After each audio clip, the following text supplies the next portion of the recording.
Uganda Martys National Shrine. This is where our first Christians were killed. They were burnt alive.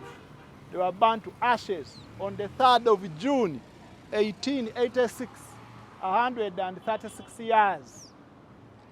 Some were cut, some were speared, but the majority were burnt alive. For that matter, before I brief you about the history, 3 popes have been here. The first pope to come in Africa came here on 2nd of August, 1969, Pope Paul VI. 1993, John Paul II came. 2015, Pope Francis came. From Kenya, he came here. So this is the only place in Africa which has been visited by 3 popes. Even Mother Teresa came. Mother Teresa. 3 popes, those ones. And you know where the pope is? All the cameras are there. CNN, Al Jazeera. So these popes have marketed our place so much. Now, here there is a lot of noise. Come a bit this way. Before, Mutesa Wanu invited the missionaries from France and England to come and convert his people to Christianity. How did the king come to know about Christianity? It was through the explorers who were coming in East Africa to discover. Henry Morton Stanley came here to check on Dr. Livingstone. Dr. Livingstone stayed in East Africa for a very long time without going back home in England. Now those people in England, they thought Dr. Livingstone was dead. Now they sent Henry Morton to check on him. He got him in Tanzania in a place called Ujiji near Kigoma. When Henry Morton saw that Livingstone was alive, Henry Morton came here in Uganda because there was no Uganda. Uganda came later. So he went in the palace. He got the king of Uganda, Mutesa Wanu. He started teaching him Christianity. The king got interested in Christianity. Then he told Henry Morton, why don't you tell those people you are calling Christians in England to come here in Uganda and convert my people? He told him write a letter to the Queen of England, Queen Victoria, inviting the missionaries officially. But the king did not know how to write, even to read, because there was no formal education at that time. So he asked Henry Morton, he asked a man called Mafutawa from Zanzibar. Mafutawa knew English, Swahili, and Luganda. He was a trader. So the king was just saying what he wants to be in the letter in Luganda, while Mafutawa was writing in English. After writing, he read through and the king put the stamp.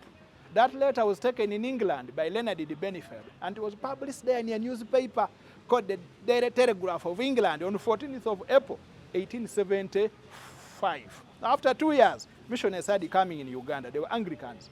Reverend C. T. Wilson, Alexander Mackay, Shah God with him. They arrived on the 30th of June, 1877, and they were given a place in Kampala. That's where they were basing to evangelize the workers. Which workers are the Martyrs now? Again, after 2 years, the Catholics arrived on 17th of February, 1879. They landed at Chigungu near Entebbe. And then they were given a place in Kampala called Lubia. So, in the palace, there were 2 groups. The Catholics from France, the Protestants from England, competing for the convents. But after a short time, when they have just converted these people, the king died.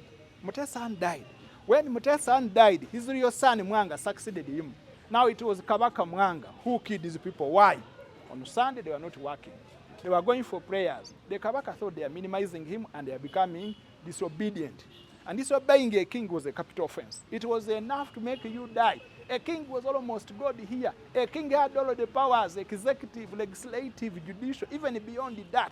Now telling you that you are not going to work. Where are you getting the instructions? It was only the Kabaka to give instructions. That was disobedience, which was punishable by death.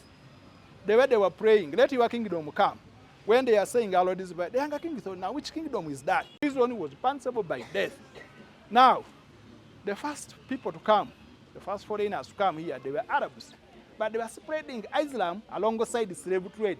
Now some people got discouraged of following them. When Christianity came, people started leaving Islam to join Christianity. Now those Arabs saw Christianity as a threat to their existence. So they started telling the king lies. Those people are going to overthrow you. Better kill them.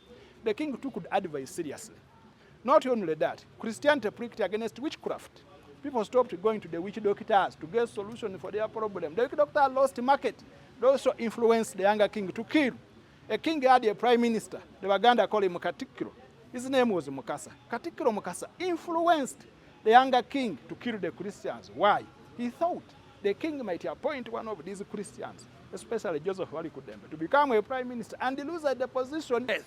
They were even telling him, according to the new region, we have land, you don't have powers to kill. You know, the king was killing. They were saying, no, it is only God who has the powers of taking your life, not you.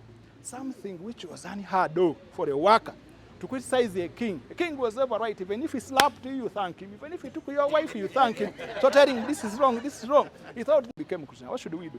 The chief said, we gave you those boys when they were good.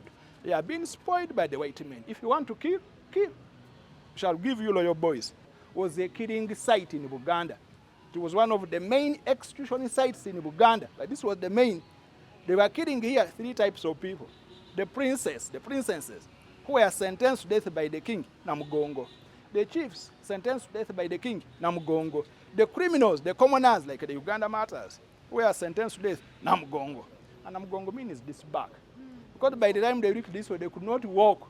They were being put on their backs, dragged on their backs. Then the people were saying, the men have been taken on their Mugongo. The place came to be called Namugongo. So after killing the 3 there, at Munyonyo is still there. There is even a very beautiful church.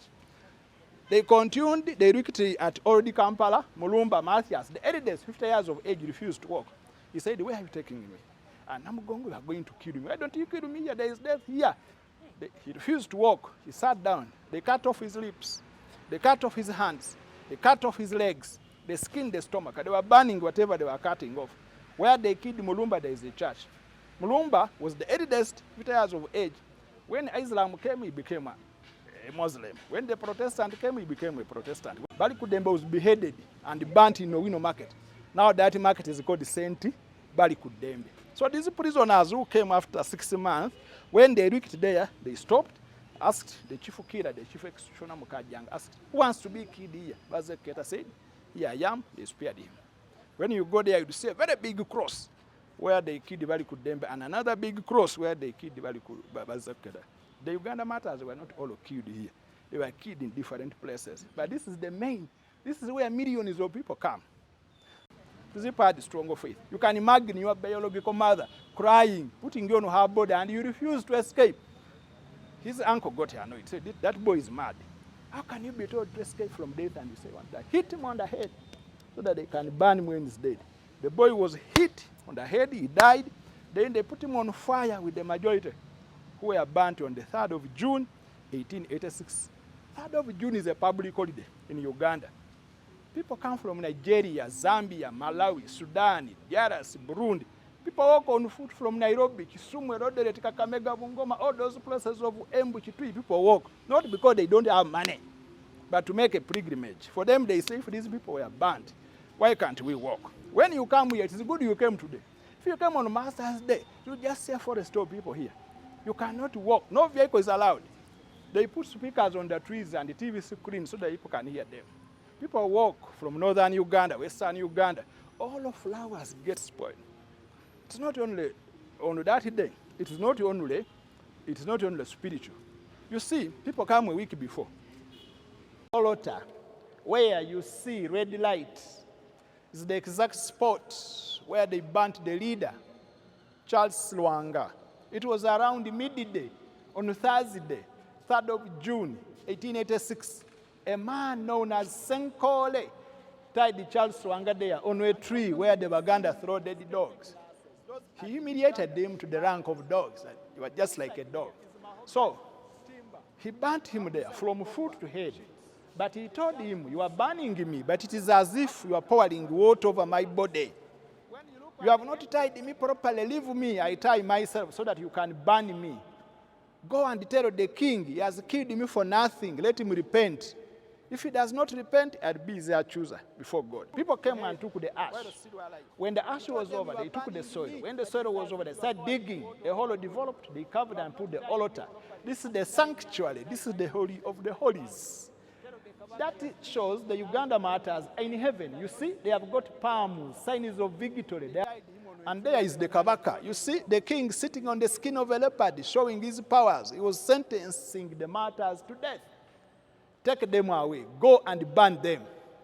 And the king, as I told you, died a Christian. After killing the first Christians. Now they call him Daniel Lwanga. The last painting shows canonization. The Martyrs of Uganda, they were canonized on 18th of October, 1964. You can baptize your child the names of the Uganda martyrs because they are recognized worldwide. Now, Martyrs Day, Mass is not in it's basilica. This is a basilica.